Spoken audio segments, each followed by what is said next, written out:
সবুজ রঙের ছোট এই বাদামটি, যা আমরা মূলত বিরিয়ানি বা মিষ্টির সাজসজ্জায় দেখে থাকি। কিন্তু আপনি কি জানেন, পেস্তা বাদাম কেবল স্বাদ বাড়ানোর জন্য নয়, এটি আপনার শরীরের জন্য দামি সব ওষুধের চেয়েও বেশি কার্যকর। আজকের ভিডিওতে আমরা জানব পেস্তা বাদাম খাওয়ার সঠিক নিয়ম, এর বিস্ময়কর উপকারিতা এবং কেন এটি ভেজানো অবস্থায় খাওয়া সবচেয়ে বেশি নিরাপদ। ১. পেস্তা বাদাম খাওয়ার সঠিক সময় ও নিয়ম। পেস্তা বাদাম খাওয়ার সবচেয়ে উপযুক্ত সময় হল সকালবেলা, তবে এটি সরাসরি খাওয়ার চেয়ে সারা রাত পানিতে ভিজিয়ে রেখে সকালে খোসা ছাড়িয়ে খাওয়া সবচেয়ে ভালো। ভিজিয়ে রাখলে বাদামের গরম ভাব কমে যায় এবং এটি হজম করা সহজ হয়।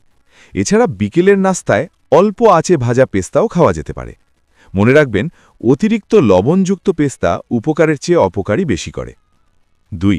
দিনে কয়টি খাওয়া যাবে? পেস্তায় প্রচুর পরিমাণে স্বাস্থ্যকর ফ্যাট থাকলেও এটি পরিমিত খাওয়া জরুরি। একজন সুস্থ মানুষের জন্য দিনে ১৫ থেকে ২০টি বা ১ মুঠো পেস্তা বাদাম খাওয়াই যথেষ্ট। এর বেশি খেলে পেটে অস্বস্তি বা অ্যাসিডিটি হতে পারে। ৩. পেস্তা বাদামের বিশেষ ৫টি উপকারিতা। প্রথমত, এটি আপনার চোখের দৃষ্টিশক্তি বাড়াতে জাদুর মতো কাজ করে। এতে থাকা বিশেষ অ্যান্টিঅক্সিডেন্ট চোখকে ক্ষতিকর নীল আলো থেকেও রক্ষা করে। দ্বিতীয়ত, যারা ওজন কমাতে চান তাদের জন্য পেস্তা একটি সেরা নাস্তা। এতে ফাইবার বেশি থাকায় এটি দীর্ঘক্ষণ আপনার পেট ভরা রাখে।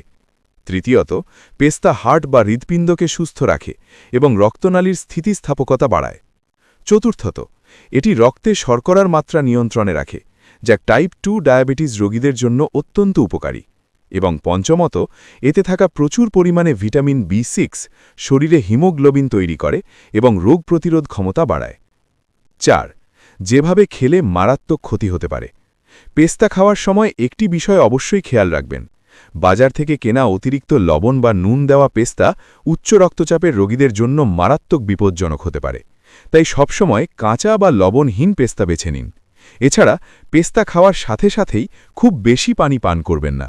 অন্তত ২০ মিনিট পর পানি পান করুন। সবচেয়ে জরুরি কথা, যদি বাদামে তেতো স্বাদ পান তবে তা দ্রুত ফেলে দিন, কারণ এতে বিষাক্ত ফাঙ্গাস থাকতে পারে। ৫. কাদের জন্য পেস্তা খাওয়া নিষেধ? যাদের কিডনিতে পাথরের সমস্যা আছে তারা পেস্তা বাদাম এড়িয়ে চলুন, কারণ এতে অক্সালেট থাকে। যাদের বাদামে অ্যালার্জি আছে তারা এটি খাওয়ার আগে খুব সাবধান থাকুন। এছাড়া ছোট শিশুদের আস্ত পেস্তা দেওয়ার সময় খেয়াল রাখবেন যাতে গলায় আটকে না যায়। উপসংহার: দীর্ঘদিন তরুণ ও সুস্থ থাকতে প্রতিদিনের খাদ্য তালিকায় অল্প কিছু পেস্তা বাদাম রাখুন। ভিডিওটি ভালো লাগলে লাইক দিন এবং প্রিয়জনদের সাথে শেয়ার করুন। স্বাস্থ্য ও পুষ্টি বিষয়ক এমন আরও ভিডিও পেতে আমাদের পুষ্টির আধার